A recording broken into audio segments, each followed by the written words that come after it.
It's coming out from the Benedetta. I believe that Diablo just really wreaked havoc this time as the gonna be the devil, the Singaporean devil that was a big problem for Gusta Lagusta in the mid game.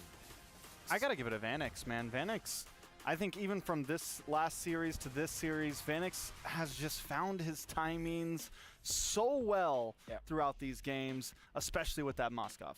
Dude, let's talk about the Singaporean devil here, because we've seen the gold leader being carried, correct? Yep. We've seen the jungler being the carry hero, correct? Yes. But now we're starting to see, even in the EXP lanes, like, yo, let me do the damage. Like, this all-star team coming in from Singapore, they're really diversifying, saying, we don't need Hades to carry, we don't need Vanix to carry. Even Diablo just give a damage dealer, he'll do it. It went in for full damage build. I think the only gold defensive item here is the Festival of Blood, and then eventually the Gold Beaker, but he went for Sky Piercer, Blade of Despair, all the damage in the world. He knows that he needed to be the public for Gusta Lagusta, which indeed he wasn't. Sky Piercer is definitely a good item to have when it comes to damage dealers, like the Benedetta Assassins, for example. I don't know if he got a lot of stacks in there, but I think the 4% mattered so much, even when it was just an assassin, you know? I mean, like, to be fair, the only tanky ones were Baxia, Takashi, obviously on the lap was pretty tanky. He survived that one game. I feel like he shouldn't have. At that point, if Diablo chased after him, he could have been done for. But what do you think about the victory for NIP Flash here, Trex? I think they continue to just kind of show up, I feel like, even, and not only in their gameplay, but in the draft. They can Guinevere, they're not scared to kind of break down some boundaries, consistently doing different drafts. It doesn't seem like they're just stuck to one concise play style. Even there, we see some support with them, with Matilda, and they've been able to just make a lot of things work, even in terms of earlier late game. They can always kind of find a spike. You can never really count them out, it feels like right now. A lot of, I guess if you just look really deeply into the game, there were a lot of minor mistakes that could have been different for RQ here. Then, for example, Sagan copying the Matilda in the last clash, and obviously Gusta Lagusta in that spot being hit by the Spear of Destruction eventually. The Kufra being completely ignored by entirety of NIP Flash, because we know that the Kufra works well versus Guinevere, versus the Moscow, but what they did was to just ignore him. Allow the bouncy to be the front lines. Let's go to the back parts. I mean, like Trex said, like, even if the Kufra is good, but late game, Moskov goes what? Goes He goes, brr. It's gotta be a little more. Brr. Oh, he doesn't invest, man. Like, my tongue doesn't work. Moskov goes, brr. I can do it. Bruh. You got it. We'll get you there. It's kind of like brr and then bruh. Exactly. Bruh. Yeah, it's very USA, you know? It's very USA. We gotta talk about how NIP Flash, they have 1 foot across the door here, because one more win and they secure, well, the advance to the knockout stage, where RQ Kira, if they want to survive, and I'm talking about surviving for the chance of a potential tiebreaker, they need to win this one. If they don't, then lights out, it's done. Yeah, they could have won game number, but I think some of the jurors, again, the nerves really fell into this, especially after losing the matches that you were supposed to win, and I think that loss against Farflux definitely affected them. They were making mistakes in this game that you will be surprised about. I mean, with that being said, honestly, we gotta look at the MVP of the game, the Sony MVP of the game, where Hades. Let's actually check out some of the clips here, because again, NIP Flash in the early game, Hades was able to get the advantage, but again, props to RQ Kira for getting the advantage back. Yeah. So this is one of the more important ones, like the turtle that eventually came into Hades' hands. And then he will feel very comfortable because he has the Matilda frontlining for the team. But then eventually they will learn that frontlining for the Guinevere might not be the best scenario. I think that he might be the second unit. Like, allow Matilda to just get the vision and then eventually come in when the coastline is safe, you know? Yeah, I mean, overall, I think Hades, he bought time in the early game. He made us with the gold, never really got away. So even when there were points of RQ, you know, coming back around here in the mid game and even taking the lead, if we take a look at the gold, it's never a huge lead, right? NIP Flash always had a little bit of something in the game. They always had a little skin to deal with. There it is. Definitely Hades. As Mr. Leo would say, local from Pasay. Because Hades' moniker back in the Philippines was Batang Pasay, which was a kid from Pasay. Oh, that's basically, Pasay is more like it's a cutthroat kind of. It's part of it, cutthroat, you know? I wouldn't say it's like hood or something, but yeah, he's a kid from Pasay. And he definitely looked like he's a hoodlum or gangster in that gameplay, you know? Interesting choice of words, but either way, it's definitely an amazing showcase by our Singaporean All-Stars here, because one more win and they secure their knockout stage. But we talked about this. When we feel a 1-1 is coming, a 1-1 might be coming. Like, do you guys feel it? Do you guys feel 1-1? 100%. I mean, I feel like if it could happen, if any 1-1 could come, it would be Group A. Yeah, Group A is insane. Group A is the group that could push us to a tiebreaker. This is a very quick one for you guys wondering how the tiebreaker is going to work, where we're basically going to have a best of one round robin, where it depends on the play time. The one with the shorter victory time, you get to relax a bit, but the one with the longer victory time, you guys have to go up head to head. And I'm just letting you guys know, just in case we go for that kind of situation, so you guys can already start discussing it in the comment section. But for now, we have to watch game number 2. RQ wins, there's a chance. There's always a chance for a tiebreaker. That's right. And it's crazy. It's not just a 3-way tiebreaker. There's a possibility for a 4-way tiebreaker.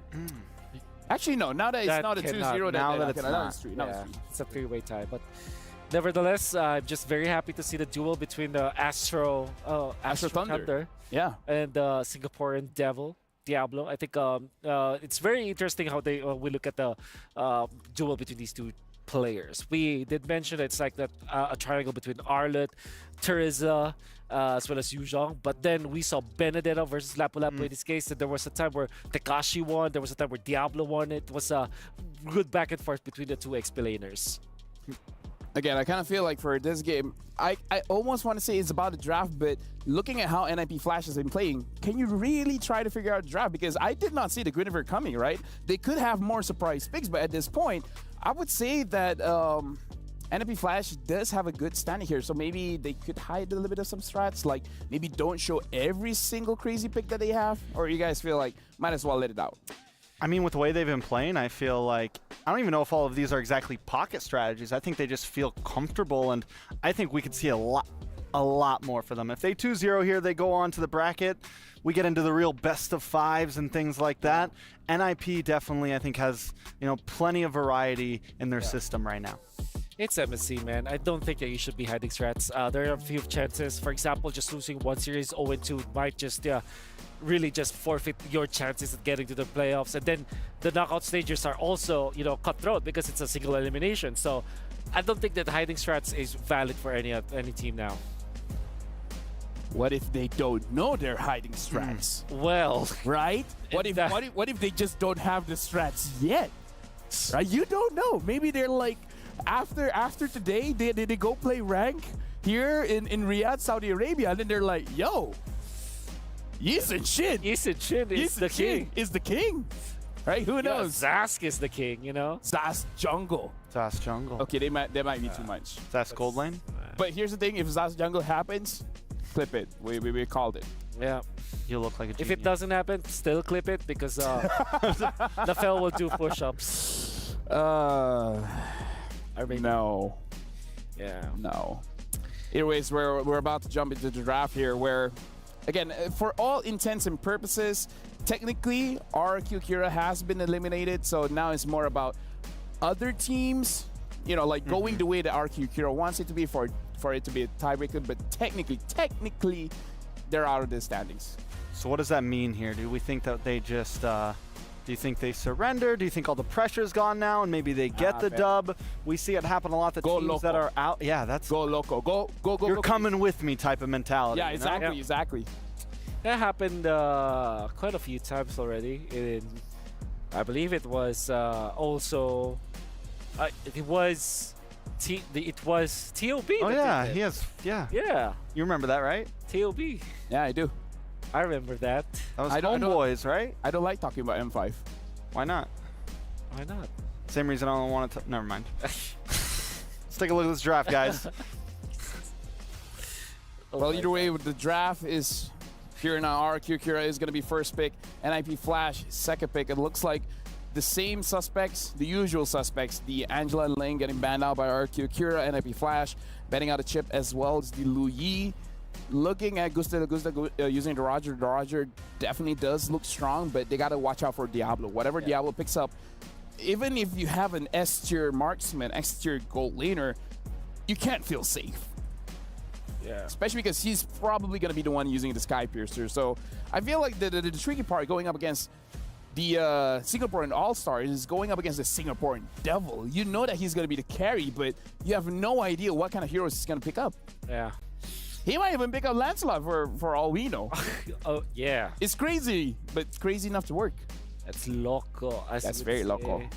I think you probably ban the Roger now if you're NIP Flash, unless you are prepared again for the Valentinas was the Faramis. Yeah, the Faramis is also one of those heroes that I do like to see.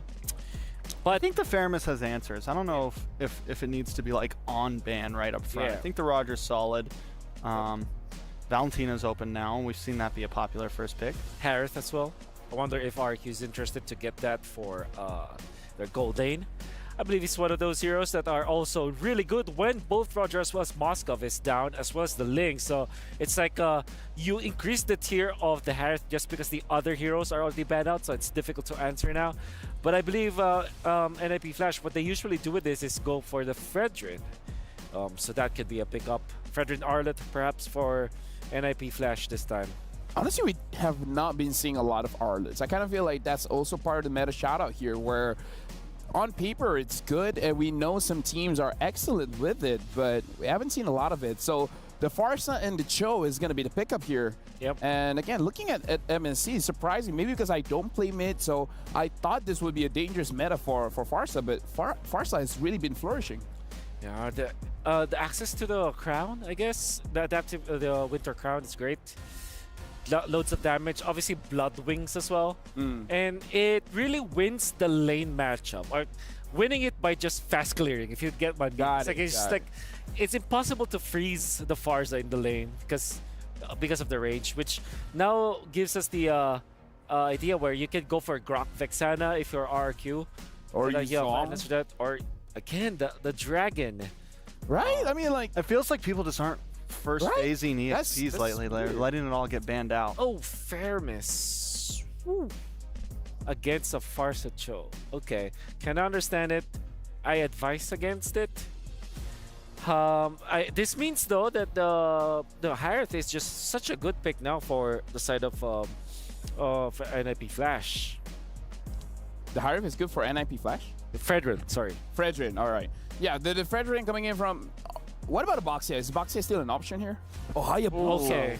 Against the Fairness? No. Okay. Listen. It's weird, but trust me. The Hayabusa can counter Fire Mist. Sounds weird. You want to know how it works? How? You quad Shadow on the Fire Mist, right? And then you don't even need to use your ult. You just have to use basic attack, use your first skill, force out the Netherrealm out first before a major fight, like say Turtle or anything. Basically, you can commit, use all of the resource, and then once they have nothing, and your cooldowns is much shorter, and then you just fight. So you're not countering it in a sense of during the fight. You're Exactly. trying to force it out before. So if you can shadow kill onto Saigon here, he pops it to survive, and now it's out before the fight even happens. I've had this experience. You don't need Ogi Shadow Kill. Even 3 basic attacks, the Fire Mist gets very low. Okay. Yeah.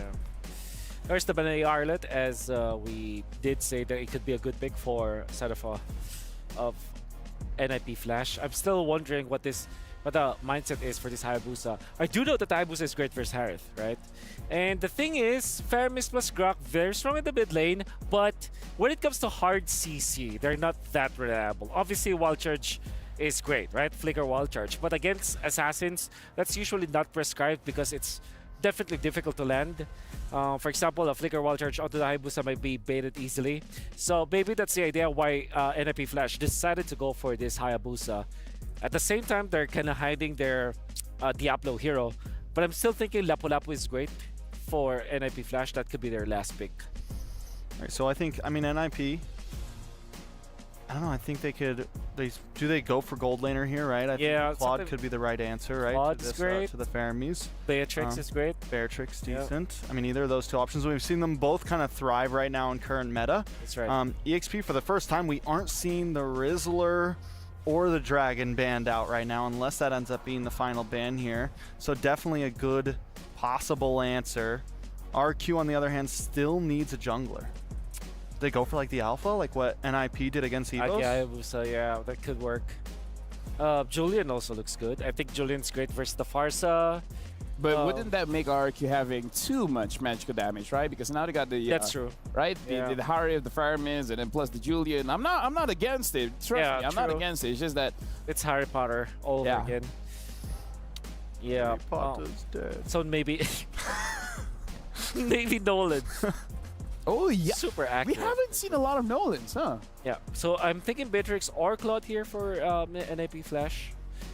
Another I would say game changer might be Irithel, which I have been forcing a lot in the past few days. You've been wanting it. You've been like waiting for it. Good? Yeah, waiting for the Irithel pop. Is it good? No. Okay. White people are not picking it. But Wolf wants to see it. I just want it. Yeah. He wants to see that augmented reality Irithel. Exactly. I don't think we're gonna see it though. So Ruby is great for Sarif. Rubis. That's great. In this scenario, you're thinking like, okay, this is Ruby Gold probably, and then the Hayabusa will go to the I don't know, we've been wrong about Ruby Gold past like 3 games in a row. We keep going, this is going to be Ruby Gold, and then they just throw in a gold laner anyway. That's true. What if they do something crazy? Joe goes EXP, and Ruby goes Roam. This meta has us all messed up. No, I mean like this is Diablo. If it's going to be anyone, it's Diablo. Yeah. Yuzong works for RQ, I think. They pick up Paquito. No, please don't pick up Paquito. Because what happens now is that this is what we call in the Philippines Esmeralda Ball. Esmeralda Ball. Yes. For NIP Flash. Now we got to see if Singaporeans call it Esmeralable. Esmeralable? Esmeralable. Isa Esmeralda. No, it's scary. Yeah, it's not. So it's not gold. It's carryable. Carryable. It's carryable. It's definitely carryable. Right now, looking at the drafts here, I would say we had a lot of crazy ideas, but so far it goes to the more standard kind of route. Yeah, I know. Like we really overthink it. We really overthink it now. Casters, I hope you guys don't overthink it because we're going to pass it over to you guys. Good luck for this one. Thankfully so, we did not. Thankfully so. Despite all of the twists and turns in the draft, NIP Flash and RQ Akira end up with a reliable draft. Both sides. Lil G, what do you think? I mean, personally for me, Leo, I think that you're the more cool-headed one. I'm looking at this and I was suggesting to you, hey man, there's a possibility this choke could go into the EXP lane, man. Diablo could have shown us some extra cool mechanics, but now, looking at both lineups, honestly, I think that RQ Akira, they can hold some ground. Especially since they have a good front line and a solid amount of burst of both varieties, physical and magical. Let's get into game number 2 again. Despite what this means for the Brazilian squad, their draft tells me they're still here to play. They're still here to put it all out against NIP Flash. So let's expect a great match from both of these teams. World-class MLBB on display for game 2 in the 3rd series of today's broadcast. Check it out. Look how deep Luis wants to go. Yeah, I mean, he knows. He's just time. I mean, JPL's trying to time out the power of nature, but here comes Curtizi on the Wings by Wings, getting a really good trade onto Sagan, trying to target him down. Great target priority from the side of NIP Flash, but honestly, when I look at their composition, I'm thinking about the instigators, right? JPL and as well as Hades. Once they hit level 4, I'm expecting Sparks to fly, to try and get RQ Akira. Like Lefel mentioned, use the Nether Realm as early as possible. Yep, force it out of time. Put them in a position where they don't have a reliable source of a re-engage, more health bars to work with. Looking at the opening items here, interesting how Saigon actually invested in the tough boots first. So he knows he's gonna get kicked, he knows he's gonna get rocked, get hooked, and I guess that spells out the fact that maybe RQ Akira might go defensive. I feel like NIP Flash are the ones who might have to play defensive in the earlier stages of the game, right? Well, that's under the assumption that RQ Akira has the resources to kind of push the limits. But for now, with 16 seconds left on the clock, we're expecting the mid laners to get involved in the EXP side. And yeah, you can see Sagan, he's rushing to catch up. Oh, where is he? All right, cool. He was sent home. That's a technical knockout, but again, no harm, no foul. No one went down just yet. And Curtizi making it first, and he is going to see all of this first wave. Saigon too, so yeah, that's just about, what, one small minion that Curtizi's up ahead. They're trying to get level 4 as soon as possible, but it looks like RQ hit it first.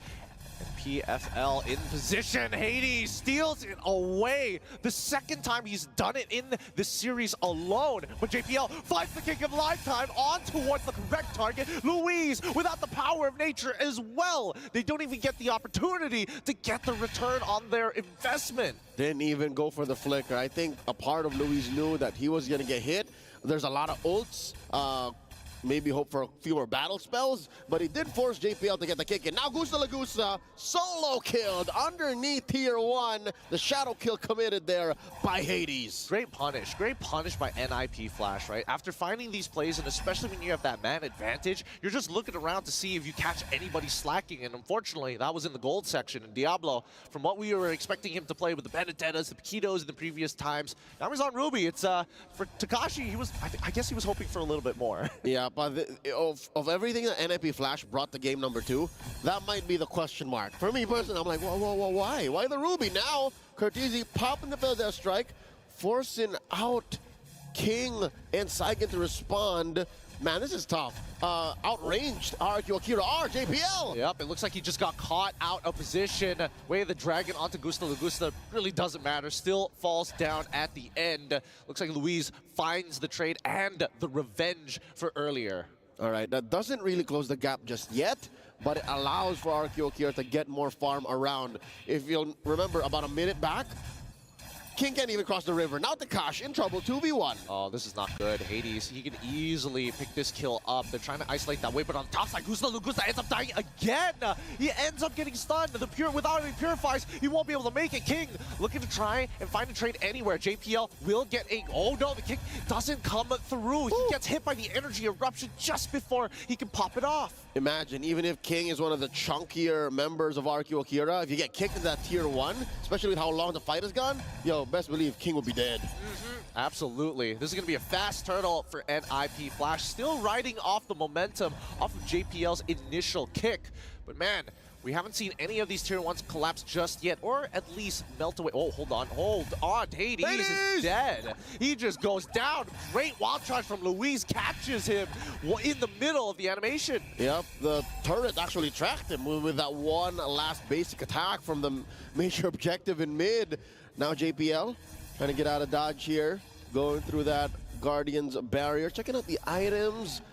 That's tough, man. It's just Saigen actually who's able to breathe for RQ here. And of course, Luis by a small margin, but you don't want your roamer to be up ahead. Like, that's the last role you want actually doing well. Oh, considerably annoying, but what can you really do about it, right? You'll take any of these kills and you'll take as much gold as you can. It's always greatly appreciated, but still, when you're up against a carry, no matter how scaled up you are as a tank, you will eventually die.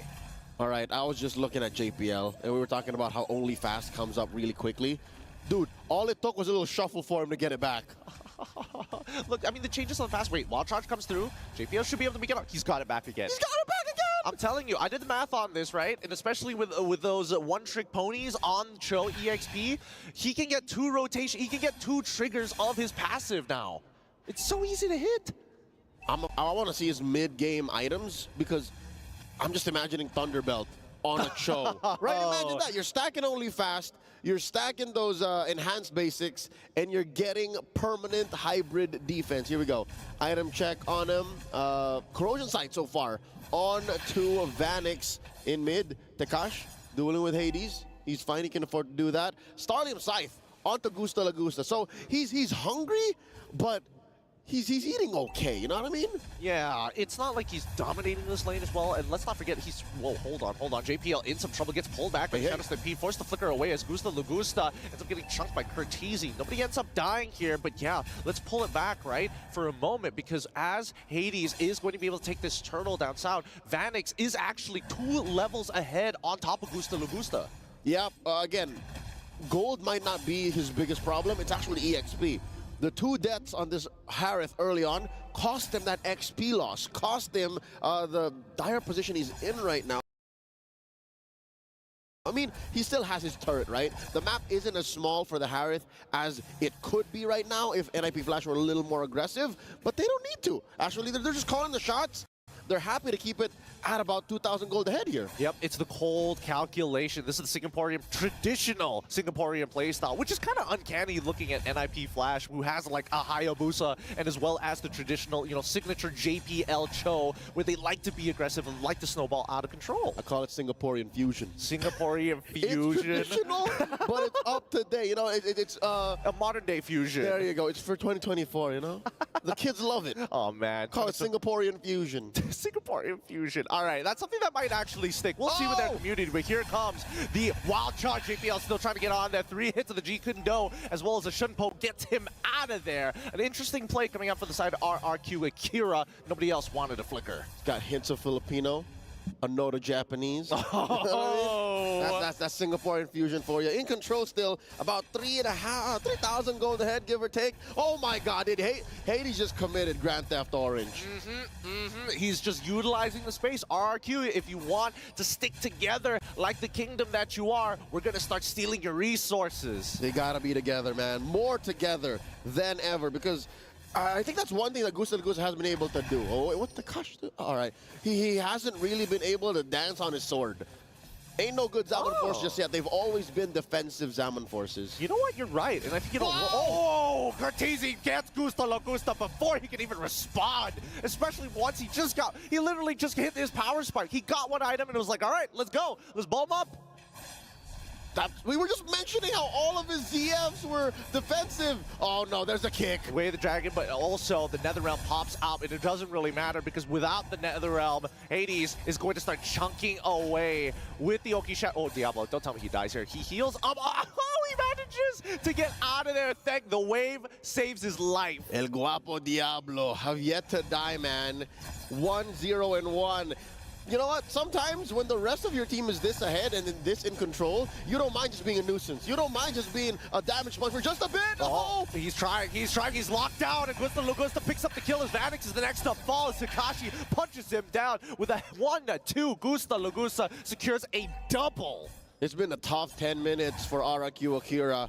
For the first time, they actually get a winning trade. that's a first offensive Zaman force that gusto na gusto agad, right? So if only things were better, if only, here we go, one more time. Ah, Luis pulled the trigger too early and even tries to go for the Nature's Barrier outside the map. NetherRealm to try and escape here. Will they get out of there? Hades gets knocked up. What? He ends up dying. He didn't even bother using his all. JPL now on the run, ends up another 2 kills. Fall into the hands of RRQ Akira on the Lord push. Never count Gusta La Gusta out.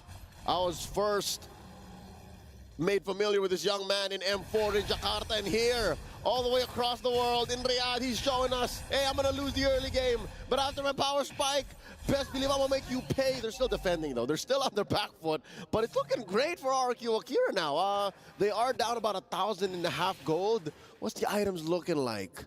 Well, considering their position right now, it's pretty phenomenal that they actually bounce back, similarly to how NIP Flash was playing in game number 1. Gideon. Why? HC incoming, HC incoming. No. Is he almost there? Oh, he's already got the 3 wands. He just needs a little bit more. Hades does get the Blade of Despair. Hopefully that might make a difference now rather than later.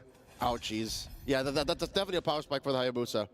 Hopefully they can do a little bit more than this, right? Because again, as NIP Flash, they need to snowball out of control. They might just get outscaled at the very end here. These tanks are going to be very useful for the side of RRQ Akira to buy some time. And there's the Holy Crystal purchase. Oh Lord, he's full on Harry Potter now. Oh boy. Gusta, you're a wizard. Vanix working on this turret. Dekash spots him, trying to punish that gold laner. Oh, Vanix, he is getting so low, and now the full rundown. Hades in the back, tries with the quad shadow, but they managed to get on out of there just in time. Great peel from NIP Flash. All right, Hades in the back, Akihiro-san in the front. JPL doing great work here, but can he stop RQ Akira's forward march? Diablo, he's able to sustain through this, but Hades, he's going to try again this time. Doesn't get hit by the knockout strike by Takashi. Gets out of there with a quad shadow. No kills just yet. And even so, Luis still standing guard. Hades tries again, once again with the quad shadow. Doesn't find it just yet. Despite it all, he isn't the Warcry user. He is the Lethal Ignition user, so he has to take these trades according to that talent. Yeah, it's full-on burst. It's not the sustainable kind of Hayabusa where you don't mind the fight going 10-15 seconds because you have that window of opportunity where even your basic attack is lethal. Now, Lord spawns, second Lord of the game in the upper quarter of the map. NIP Flash scoring the Little Wanderer early, giving RQ Akira a little something to deal with. Bottom lane, it's a battle of XP laners. Astro Thunder and Diablo El Guapo going at it. Ooh, misses a hook there. Oh, here we go.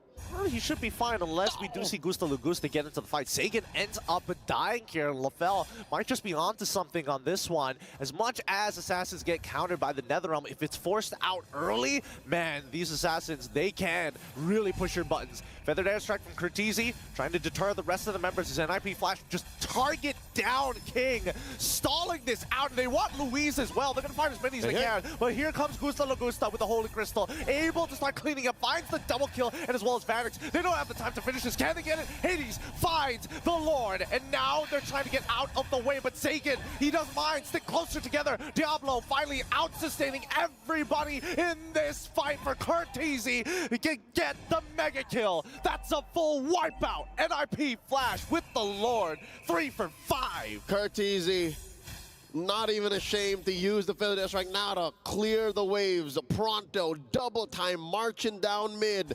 Let's check out the replay once more. Gusta Lagusta, amazing response, but way out of the fight, the range from the actual fight that was just about to happen. And Hades let out an amazing ult right where it mattered. And then it was too little, too late.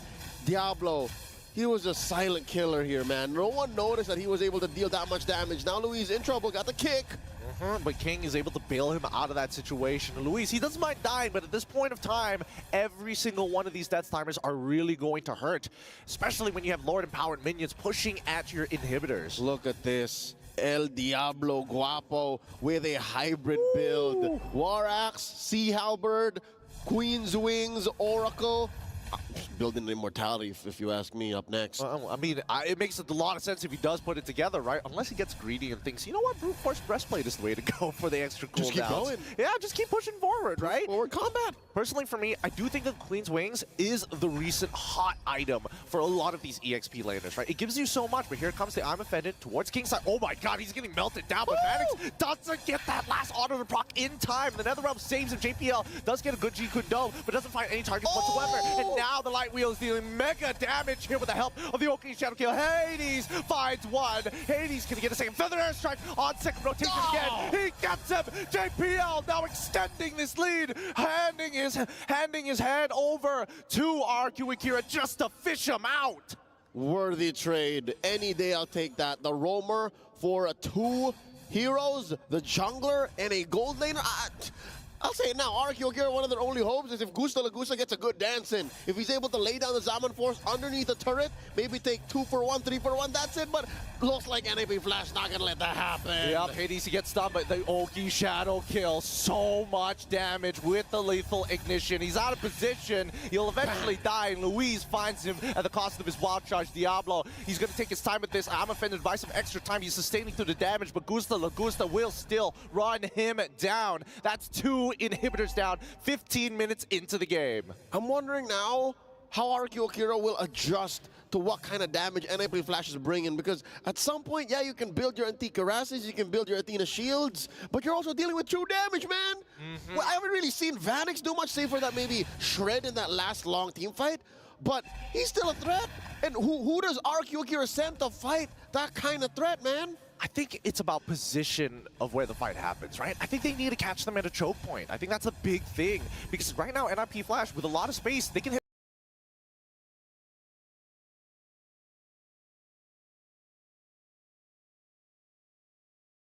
them from multiple different angles, and RQ Akira have to decide. Here we go.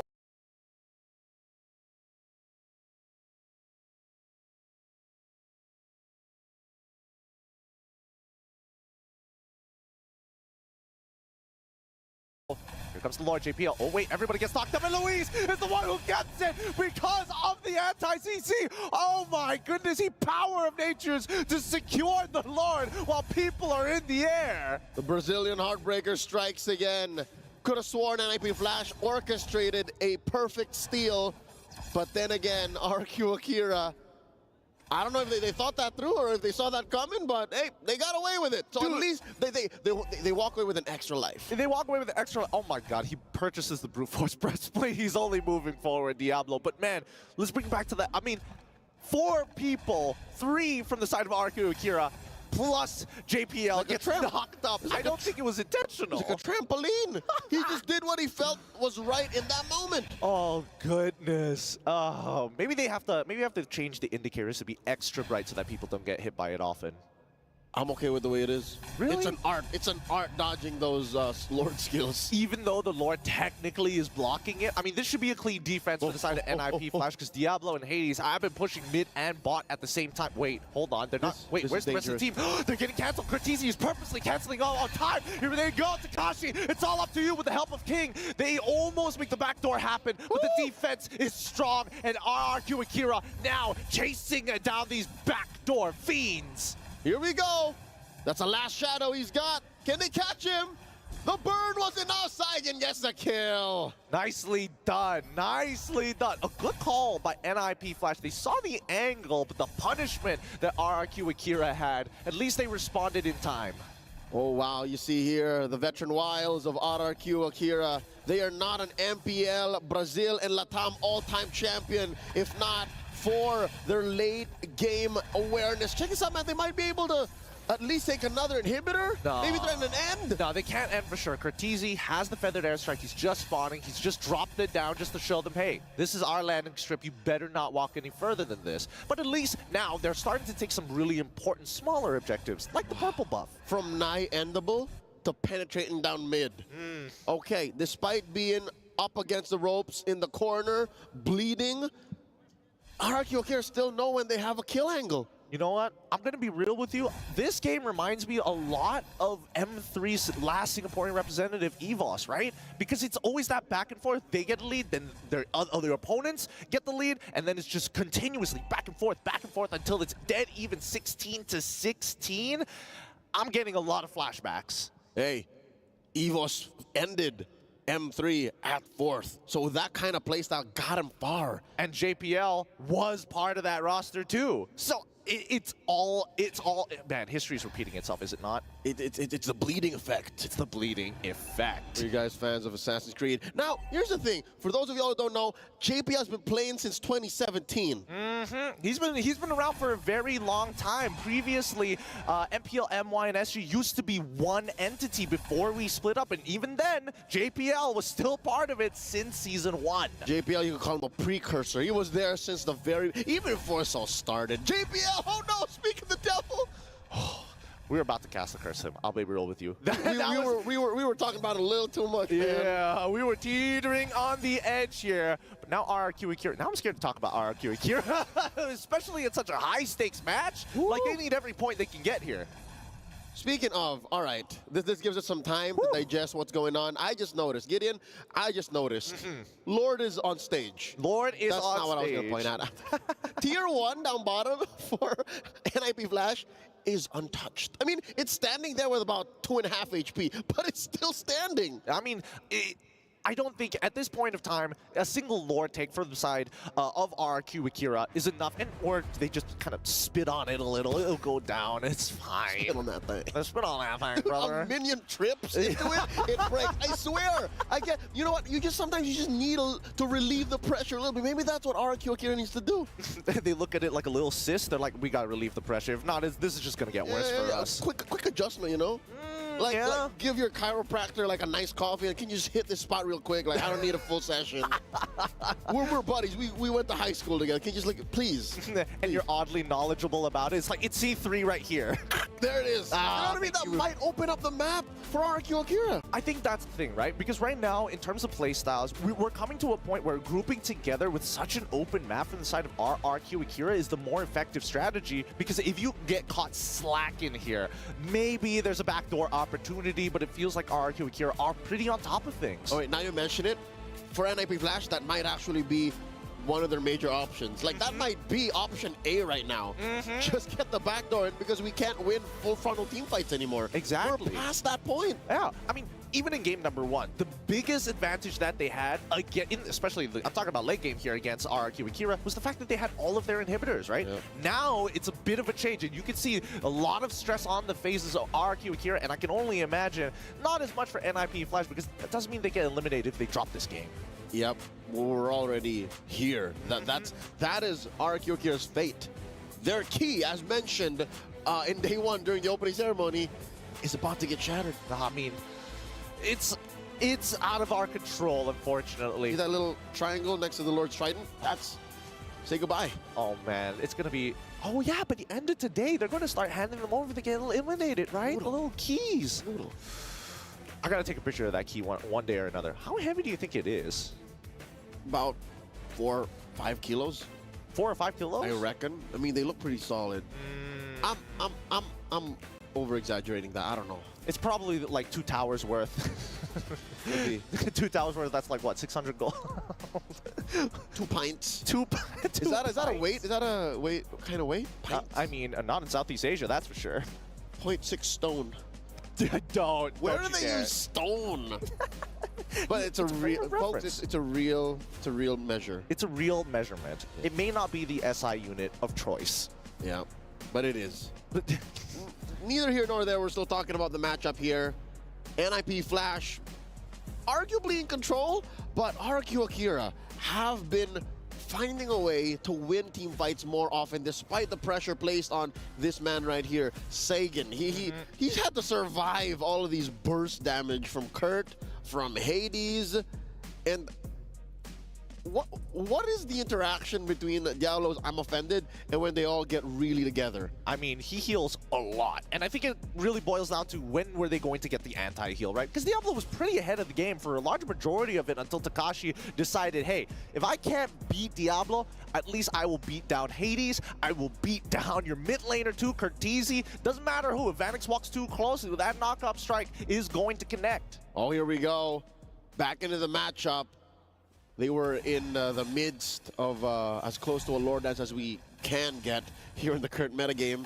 Lord at about half health, slightly edged over to RQ Akira. Got that soft reset. Yeah, I think this is pretty advantageous for the side of NIP Flash. They only have to worry about the mid lane, right? And I was wondering why RQ Akira didn't try and invade, but here we go. Diablo finds the I'm Offended onto Takashi's side, almost gets melted down. Vanix, wait, they're trying to go for the seal once again. They kick. Oh, King is outside of the pit. They're just holding it on. Hades, somebody, can they actually go do it? The Oki Shadow kill is already out. King is dead. They're playing for the kills. We don't need the Lord no longer. Quad Shadow out of there. The maneuvers just to keep him right on the edge. Sagan, he's still alive.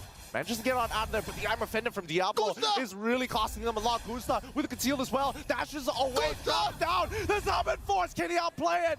Comes back up the Winter Crown. Nah, Vanix puts him out of his misery, and that is going to be the GG push. Here comes the rest of NIP Flash to close it out. Their fate is sealed. A sweep by the Singaporean champions, putting on a showcase of Singaporean fusion, a playstyle made popular by their small but very powerful region, coming up on the world stage now. Thank you, obrigado, and GG well played to RQ Akira. Yeah, that was a phenomenal game, honestly. Both sides bouncing back and forth. But unfortunately, I mean, I had a conversation with Hades previously, and he was saying that my team, I believe in them because this is the time that I see that everybody wants to put Singapore on the map in the MLBB competitive space. And they gotta. I need to get a confirmation, but I do believe this puts NIP Flash right into knockouts territory. This may have the bracket. This may have confirmed them. Yeah, top of the bracket in Group A. Spicy. And to think we all pegged Evo's Glory to top this. No,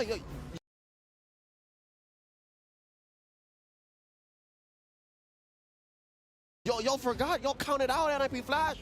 Don't do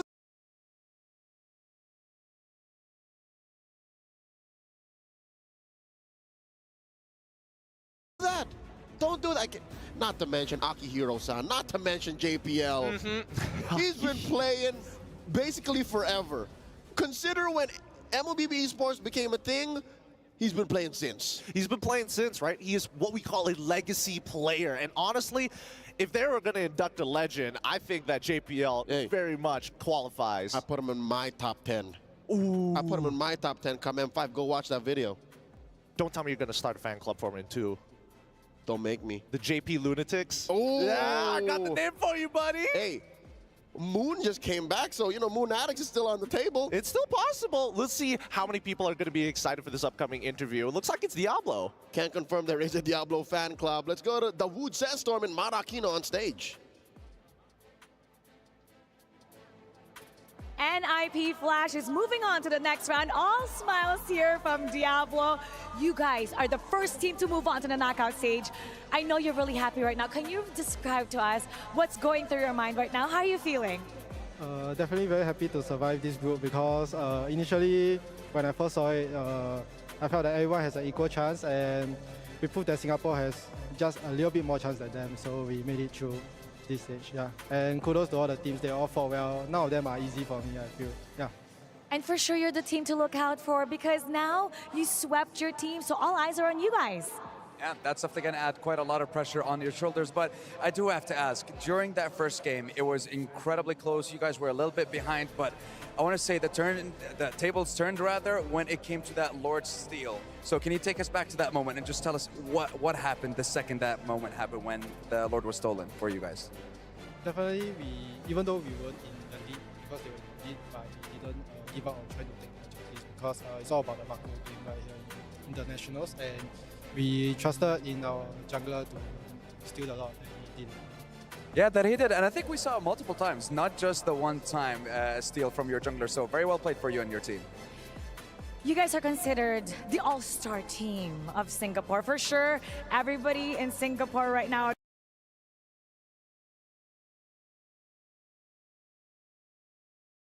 they're cheering at home. They're so happy with today's result. What exactly is NIP Flash's, what's your, not just your goal, but what are you out to prove in MSC 2024? Because back in M3, Evo's got top 4, right? So everyone back at home wants Singapore to replicate the same thing. So here we are right now trying to replicate the same thing, and even maybe, if God allows, we might even go further. Yeah. With your performance, there's a high chance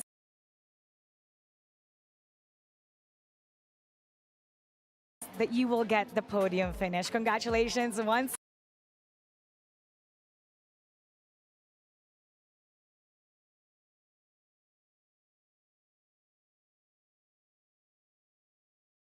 again, Diablo, and to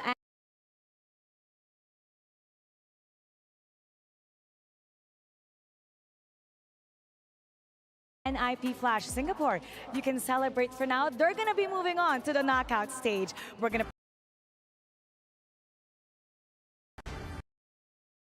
break it down for you, so we're heading over to our panel.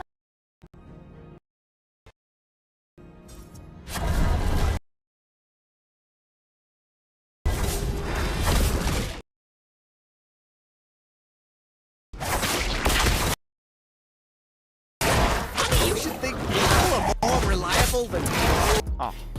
You know what? Doesn't matter. We're in the highlights now. You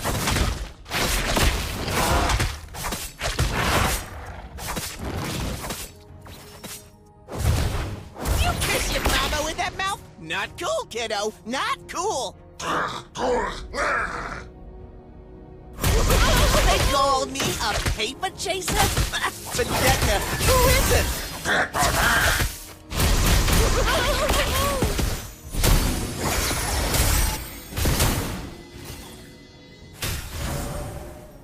Vecna is not fat. It's just big boned.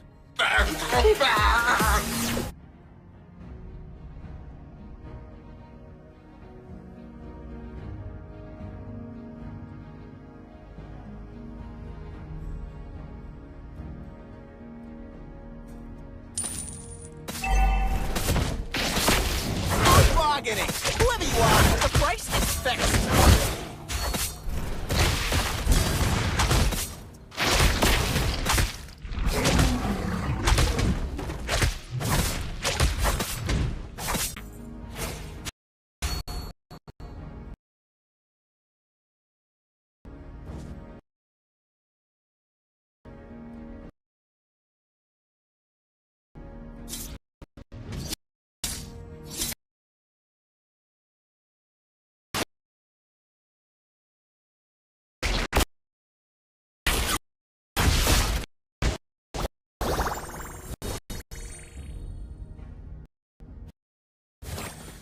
Vecna is not fat.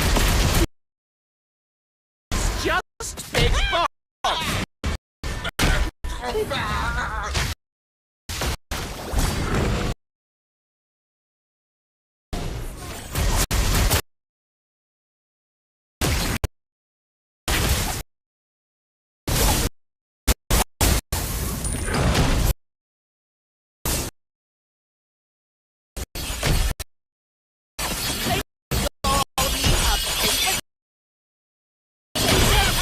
Vendetta, who isn't?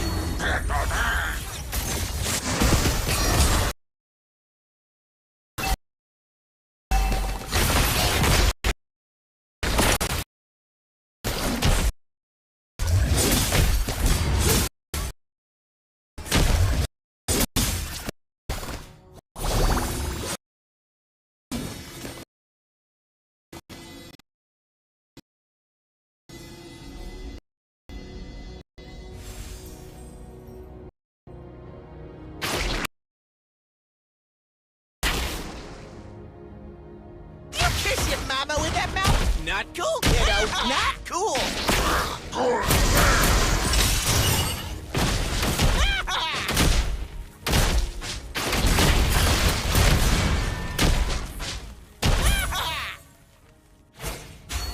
Funny you should think people are more reliable than gold.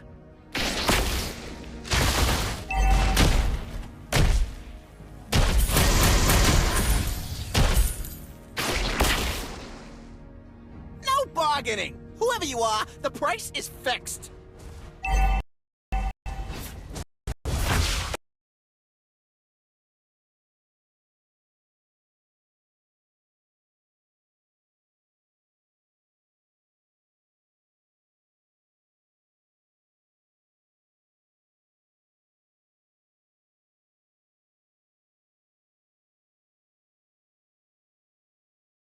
And which way is it going to go? If it goes, and just to kind of lay down the groundwork as well, if it goes 1-1, we go to a game 3, right? Because both of these teams sitting at 0.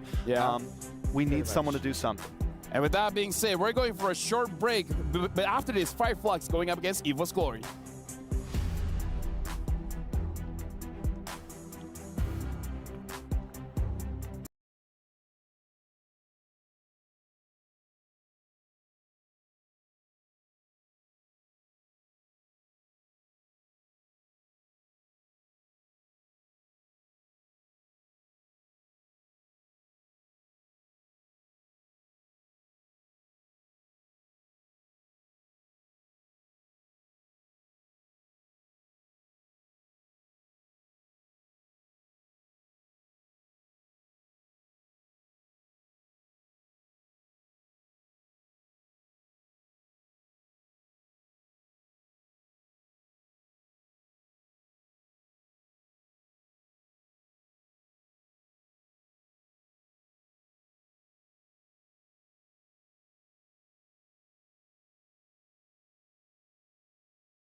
Winning 2-0 is like almost winning 2 series over just, one. And being 1-1 is almost as if you lost actually a series.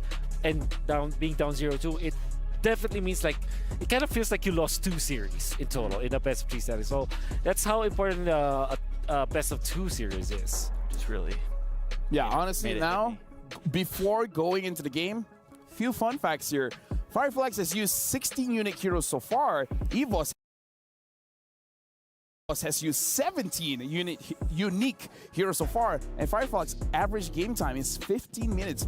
EVO's average game time is 19 minutes. So honestly, if we went for a tiebreaker, perhaps the playstyle of EVOS wanted to get all those farm for Annabelle might have hurt them. So EVO's Glory, if they want this, they gotta win 2-0 to make sure that there's no tiebreaker shenanigans. Yeah, because game time matters. Like shortest win time, and obviously that matters a lot. But I think before we think about all those best of 1 tiebreakers, definitely you have to win 2-0. And that's very true for Fireflux as well as for Evo's Glory. No mistakes this time. I think Fireflux is very scary to look at, while Evo's Glory, their momentum is not that high yet, especially after getting 1-1s all over the place. But Fireflux did 2-0 earlier today. Wait. Gives them a lot of confidence. Let me set this up for you guys.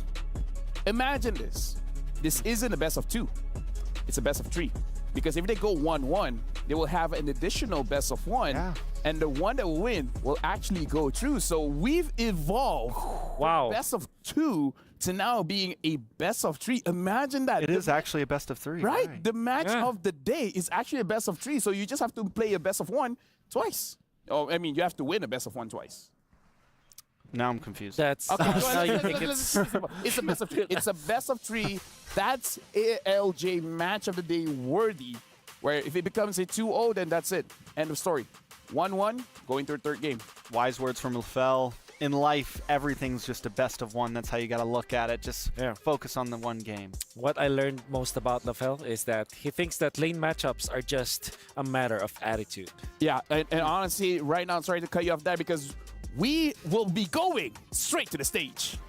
And we are back, ladies and gentlemen, after finishing our 3rd series of the day, after seeing NIP Flash taking that #1 spot in Group A here at MSC 2024 at EWC, after eliminating RRQ Akira, and we finally have the first team qualified and the first team eliminated, Mara. Now we have 2 of the final teams in Group A who will duke it out against each other, but only one of them will have the chance to see the world. We will start off with the Bastion of Turkey. They're coming in here in the Amazon stage all fired up after they're sweeping their opponent earlier, their stage rivals RRQ Akira. But now they're off to prove themselves against the last hurdle. Now let's welcome once again Fireflux Esports.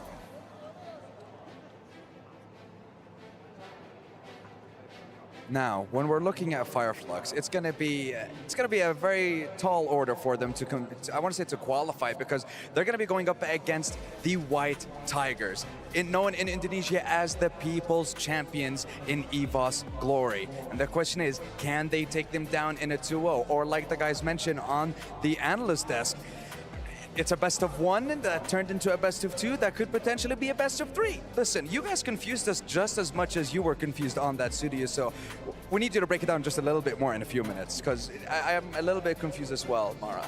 Now, I was talking to one of the members brands of EVO's Glory, and even though this will, well, it might hinder them from going forward, there's a potential chance that there might be a tie later on. They're not feeling nervous at all. They have a lot of respect for Fireflux Esports, but they said they're pretty confident right now. In fact, during the break, they had about a 1-hour break.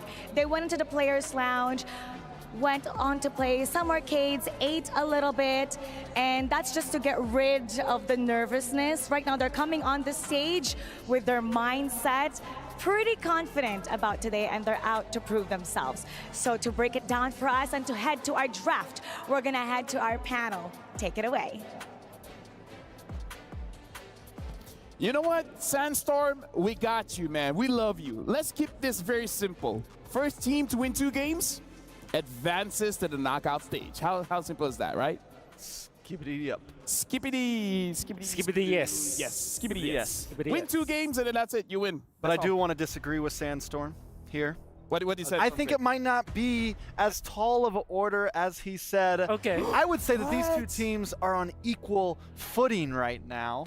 Okay. I just want to put it out there. Fireflux are not schlumps. They are not teams that we can just count out. They have been back-to-back international show-ups. No. Here's the thing, Wolf. Why are we just wanting to disagree with everyone? Like Castor said this, like, no.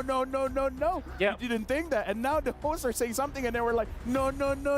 We believe something else. I think after 5 years of MOBP where all of the talents are just always agree at each other, it's now high time to disagree with each other. Time for change. It's the meta now. You know what? I disagree with you. No, you know what? I disagree.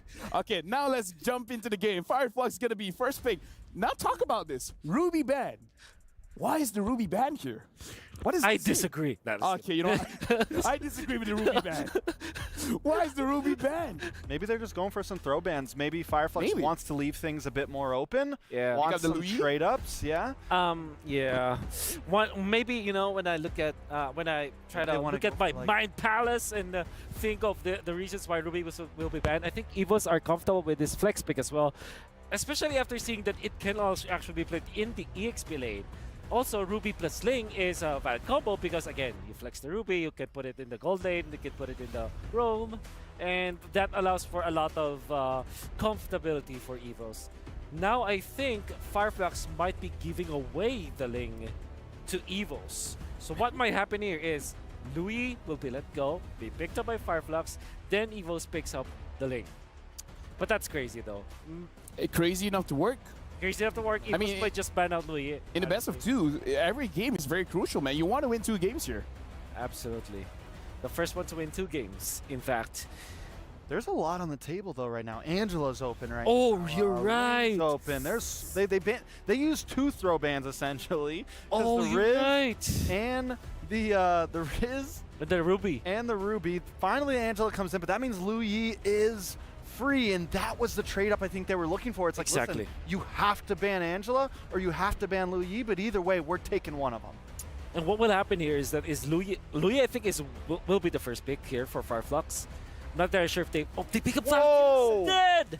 Is that a whiff? Oh, they disagreed. They disagreed. They disagreed. No Ling, no Lu Yi. What if Evos picks up a Ling and a Lu Yi?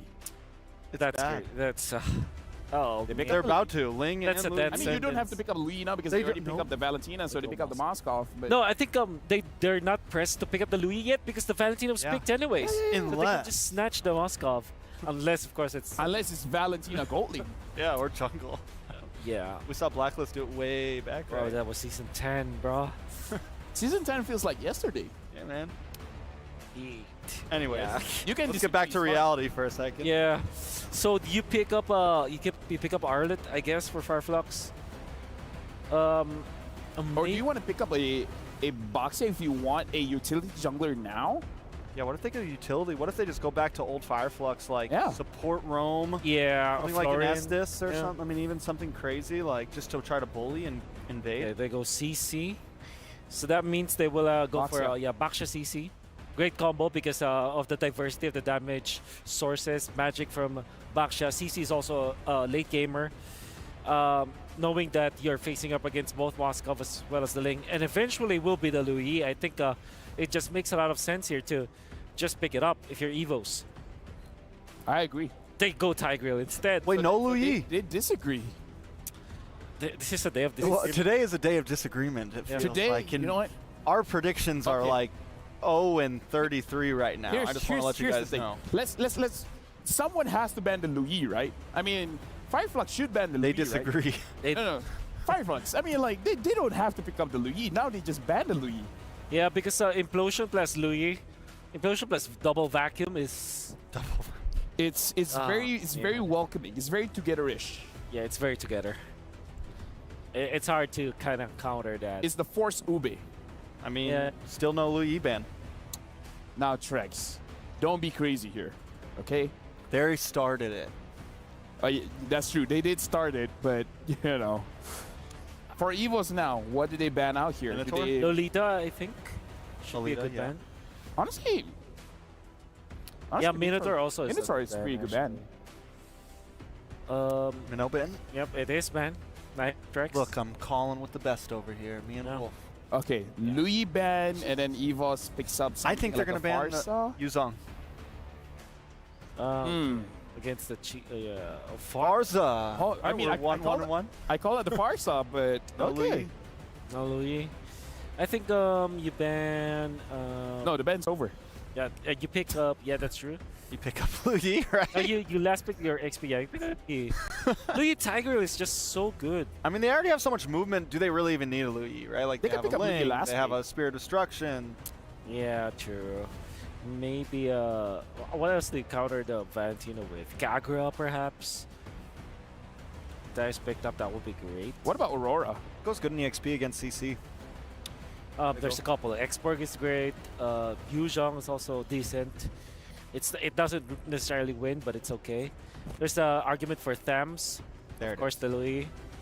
So how do you counter this, Louis? What gold laner will you pick up if you want to counter this? Or Roamer. A Brody? I mean, a Go Roamer. Beatrix, I guess. All right, you know how the Camilla kind of works against the chip because everyone wants to group up.